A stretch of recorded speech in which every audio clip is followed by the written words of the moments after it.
ঠাকুর বলিতেছেন, আহা, রাজনারায়ণের চণ্ডীর গান কি চমৎকার! ওই রকম করে নেচে নেচে তারা গায়। আর ওদেশের নকুড়াচার্যের গান, আহা, কি নৃত্য, কি গান! পঞ্চবটিতে একটি সাধু আসিয়াছেন, বড় রাগী সাধু।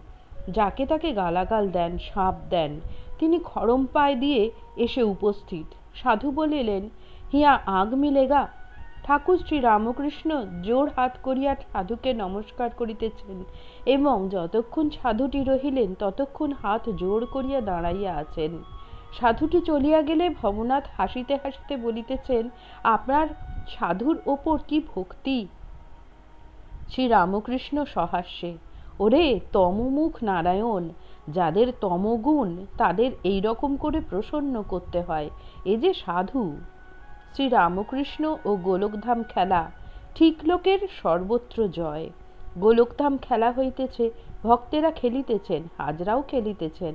ঠাকুর আসিয়া দাঁড়াইলেন, মাস্টার ও কিশোরীর ঘুঁটি উঠিয়া গেল। ঠাকুর দুইজনকে নমস্কার করিলেন, বলিলেন, ধন্য তোমরা দু ভাই, মাস্টারকে একান্তে।